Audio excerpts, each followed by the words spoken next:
Hola, ¿qué tal? Mi nombre es Marlon Steven Quintana Recinos y pues voy a explicar lo que corresponde a mi tarea de test gorila, como que se llama. Pues, bueno, voy a explicar mi código, que es pues, esta tarea acá.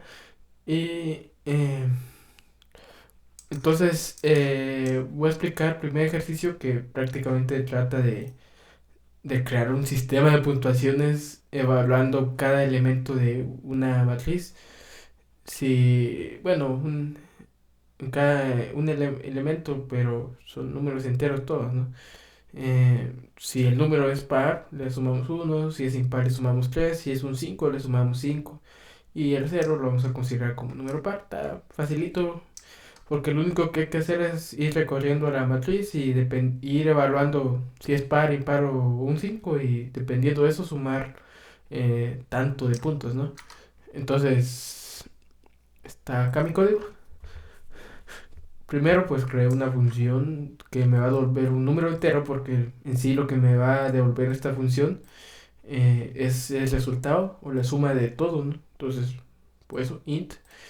Y de parámetro, pues le damos una matriz que le vamos a meter la matriz para que use esa matriz. Bueno, al momento de llamar la función le vamos a meter esa matriz para que use esa matriz y evalúe todo, haga las operaciones, está bueno. Eh, eh, Así como está acá, ¿no? Que ya está dando el parámetro a esta función fin total. Yo no le pongo nombres tan chivos, tan chidos, pero le puse matriz enteros nada más. Pero sí la función no es una matriz de enteros, sino que sirve para que nos devuelva un total.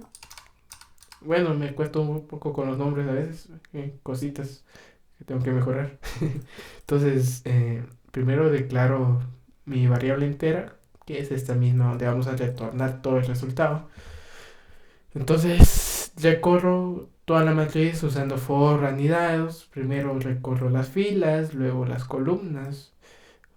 Esto no es necesario explicarlo, creo yo, porque recorremos fila cero aquí, columna cero, uno, 2, 3, 4, 5.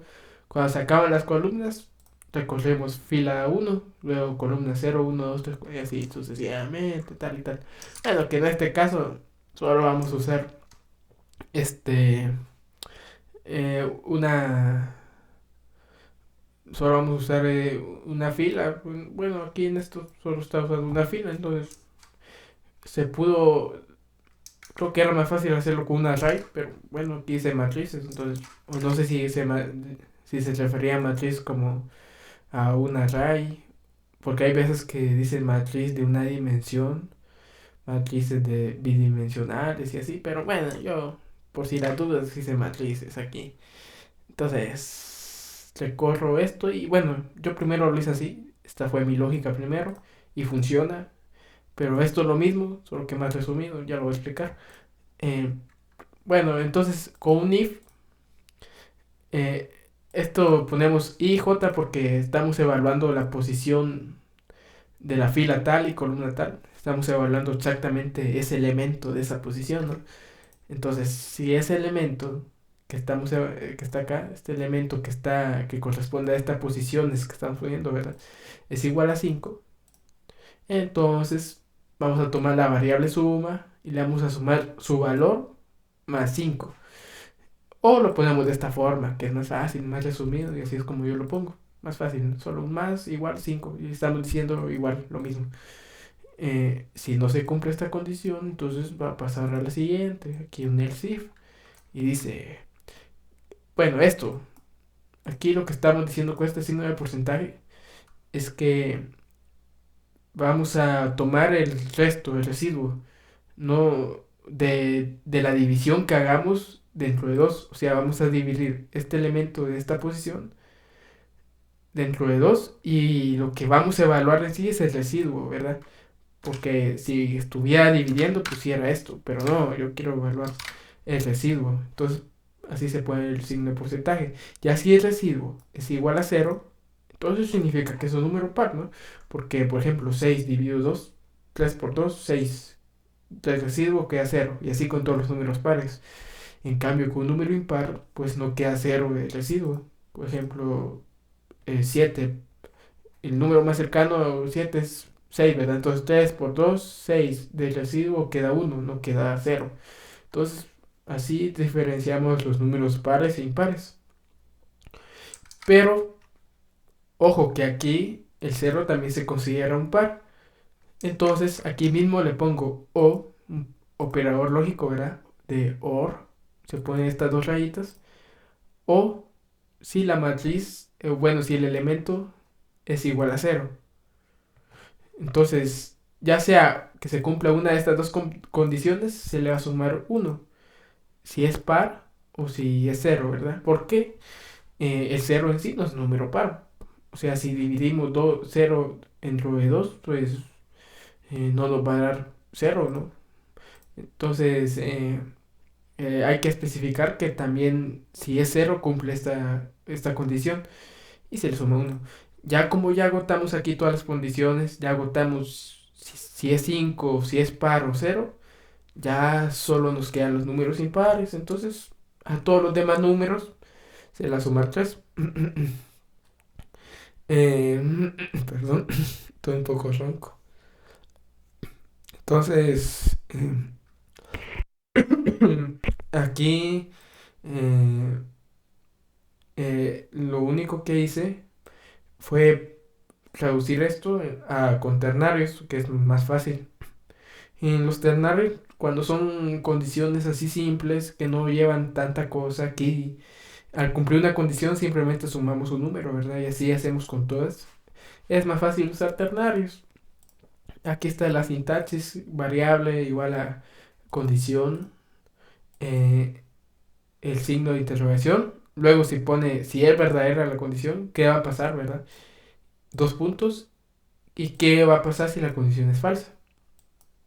Entonces, aquí suma más igual siempre, ¿verdad? Que vamos a sumar el valor de que tenga suma también, más lo que nos dé aquí las condiciones. Primera condición, si es igual a 5 se va a sumar 5. Si no se cumple, va a pasar a la siguiente condición, que este engloba todo esto, ¿verdad?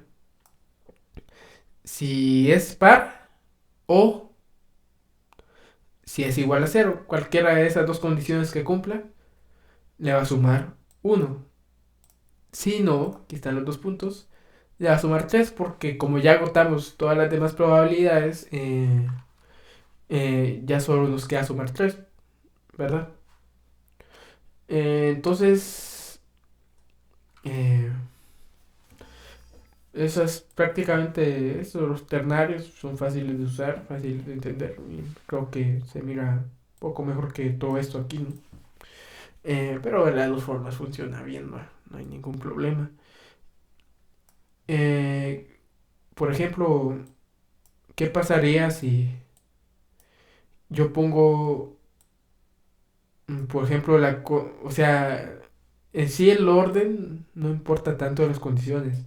Pude haber puesto esta primero, antes del 5 pero eh, cambiaría un poco, por ejemplo, si yo pongo que sea impar, antes que el 5 no podría, porque ya tomaría el número 5 como impar.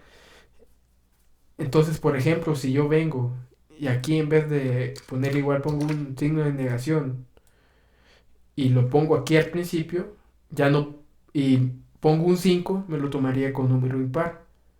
Porque aquí estoy diciendo que, aquí estoy evaluando si es impar, ¿verdad?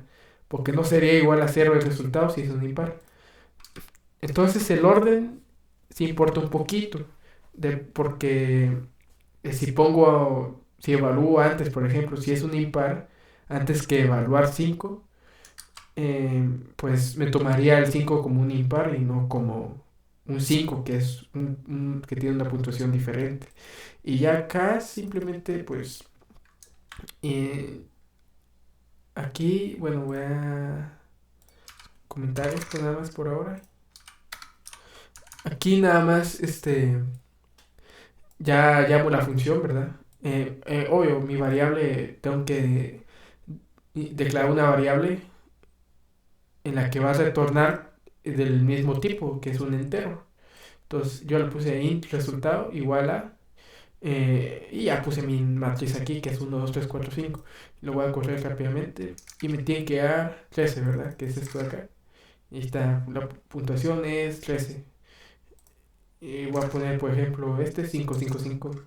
O bueno, este de 17, 19, 21. 17, 19, 21. Y me tienen que dar 9. Y aquí está la puntuación, es 9. Entonces funciona correctamente. Y luego, el segundo ejercicio, que es la sucesión de Fibonacci, este consiste en prácticamente que ponemos tres números al inicio y vamos a ir sumando los tres números anteriores, los últimos tres números. Y ese lo vamos a, la suma, ¿verdad? De esos tres números anteriores, lo vamos a poner de siguiente y después vamos a volver a sumar los tres números anteriores, ponemos esa suma, luego los tres números anteriores y así sucesivamente. Me voy a apurar un poco que ya llevo 11 minutos, ya llevo bastante tiempo. Bueno, aquí a la función pues nos va a devolver una matriz porque, bueno, yo puse todo en una matriz. No sé si se puede hacer de otras formas, pero es lo más fácil. Por ejemplo, pude haber puesto una cadena de enteros. Por ejemplo, o sea, ir concatenando cadenas en una sola, en cual vaya conteniendo los números, ¿verdad? Pero una matriz es lo más fácil. Entonces, eh, la función va a devolver una matriz y de tipo entero, ¿verdad? Y de parámetros son dos, la matriz y un n, que van a ser los elementos que dice acá. Entonces, los elementos que va a contener en sí, o sea, hasta cuántos elementos va a llegar mi sucesión, ¿verdad? Bueno, pero aquí hice algo porque había un problemita. Yo, para hacer lo que hice acá, ¿verdad? Necesito saber cuántas columnas va a tener mi matriz. Pero si yo acá ya estoy declarando mi matriz, ya le estoy declarando las columnas. En este caso, como pongo esto, ya le estoy diciendo que va a tener tres columnas. Entonces yo no puedo venir aquí y, y decir que mi matriz tal, tal, new int, y ponerles 1, 9 o n, por ejemplo, así. No puedo porque estaría sobreescribiendo esta de acá. O sea, esta la mando a volar. Y, y es importante estos números porque yo lo voy a imprimir también, lo voy a tomar en cuenta, estos tres números. Entonces los necesito. Entonces, ese es un problemita que se soluciona fácil, creando una nueva matriz. Y a esa nueva matriz ya no, como no tiene nada, no hay ningún problema. Aquí le puse que matriz que tenga la longitud en filas que la que ya viene aquí en la función. Bueno, que aquí puede haber puesto, yo qué sé, uno, ¿verdad? Porque en realidad no tiene más filas, solo una. Entonces, es lo mismo. Eh, entonces ya le pongo que tenga la misma cantidad de columnas que de elementos, porque cada elemento va a ocupar una columna, ¿no? Entonces ya solo vengo y estos tres primeros elementos que yo ingreso acá, lo copio a la nueva matriz. Para eso yo usé system.arrayCopy, que bueno, los arrayCopy es una forma fácil de copiar matrices y arrays en Java. Eh, esto mismo lo usé en la tarea pasada, en la otra que subimos la semana pasada, porque es la forma más fácil de copiar matrices y arrays. Tiene varios parámetros. Primero, pues, tenemos este de acá que significa la matriz de origen. Bueno, no significa, es la matriz de origen. Y ojo, cuando tenemos un array no es necesario poner esto, pero como estamos hablando de matrices, hay que poner qué fila vamos a tomar. Eh, en el caso que copiemos una matriz entera, necesitaríamos un ciclo for Y aquí ya ponemos sí, ¿verdad? Para ir integrando las filas, pero como solo vamos a usar una fila en la matriz, pues pongo cero, porque solo existe la fila cero, no vamos a copiar otra más. Y lo que hace, si no estoy mal, bueno, yo así interpreto que lo que hace array copy es que toma esa fila como si fuera un array. O sea, sus columnas van a ser en sí elementos. Entonces, le decimos que la fila cero va a empezar a copiar desde el elemento cero. Que aquí dice i, es index, ¿va? I de index va a empezar a copiar desde el elemento cero. Aquí dice, ¿ven? Si se dan cuenta, object cero, que es lo que hace esta función, copiar desde el elemento cero. De la matriz de origen, va. O sea, va a empezar a copiar desde este primer elemento, desde el cero. Luego, eh, pongo la matriz de destino, que es esta la nueva matriz. Igual va a copiar en la fila cero, siempre, ¿verdad? En la primera fila, en la cero. Y esto es desde qué elemento va a empezar a pegar de esta matriz. En este caso yo quiero que empiece a pegar desde el elemento cero de la fila cero. Entonces por eso pongo cero aquí. Por ejemplo, si yo tengo cuatro elementos ya en esta matriz y yo no quiero sobreescribirlos, los quiero mantener, aquí pongo 4,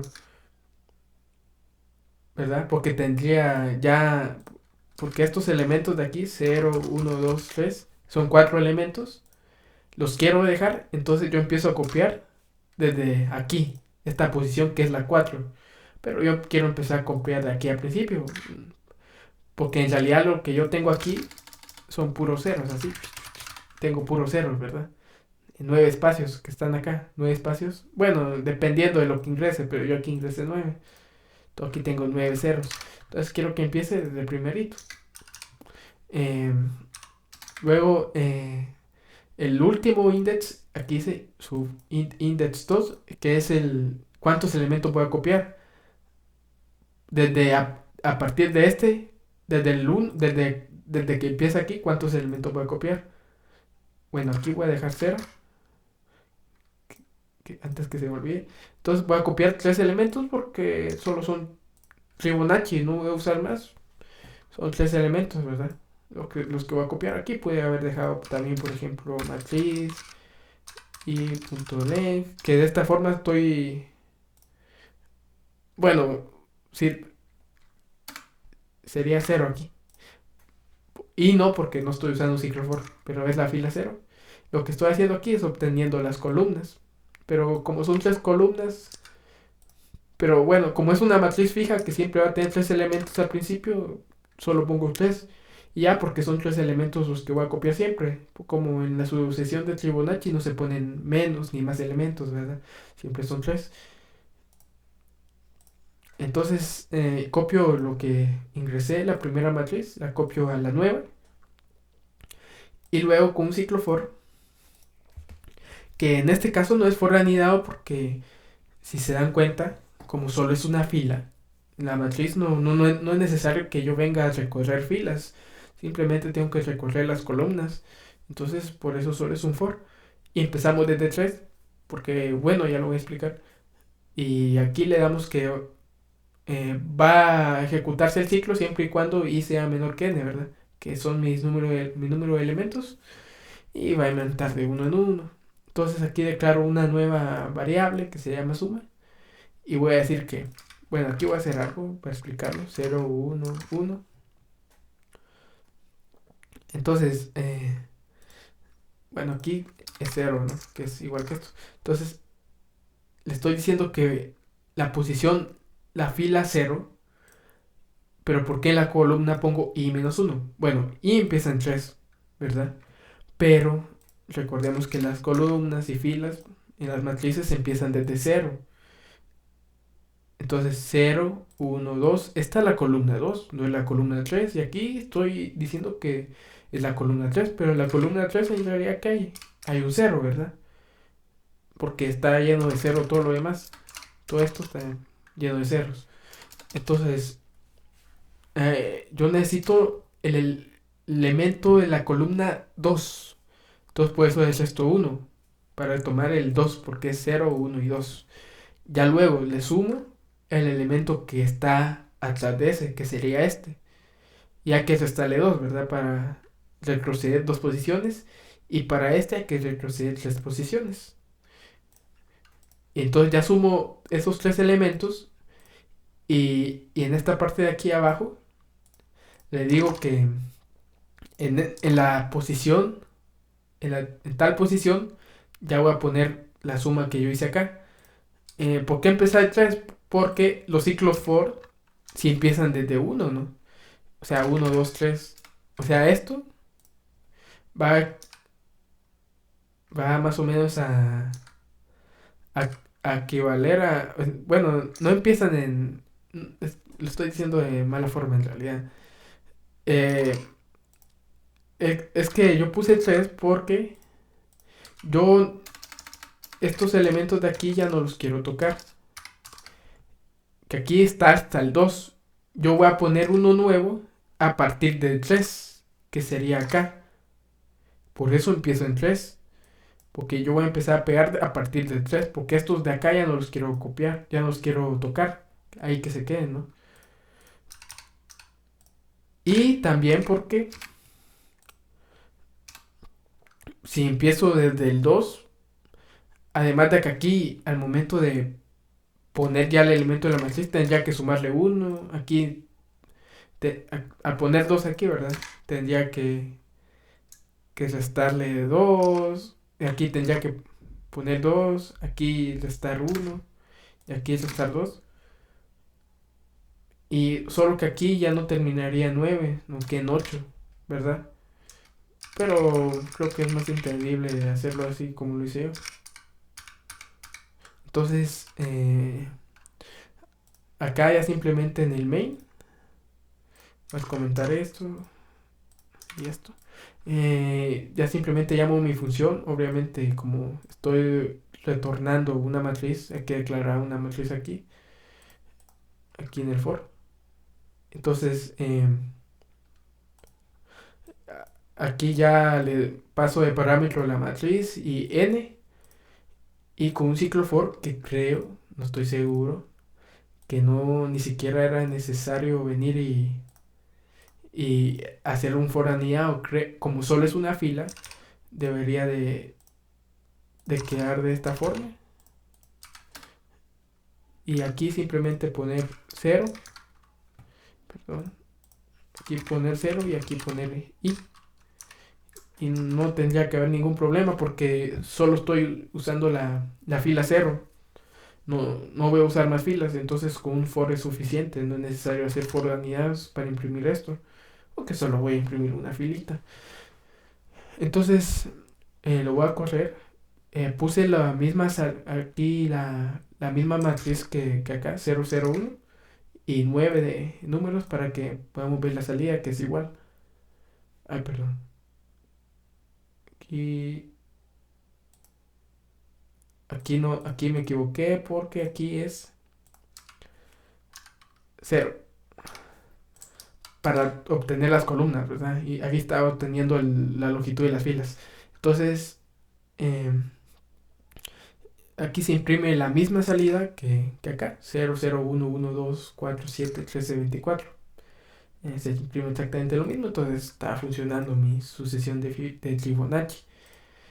La de Fibonacci se haría casi igual, simplemente aquí tendría que quitar uno y cambiar unas cuantas cositas, pero se puede usar el mismo código exactamente, solo cambiar unas cositas. Entonces, perdón que me llevé ya 25 minutos casi, que me emociono un poco explicando estas cosas, pero bueno, eh, perdón de verdad por llevarme tanto tiempo y que tenga un buen día o una buena noche. Saludos.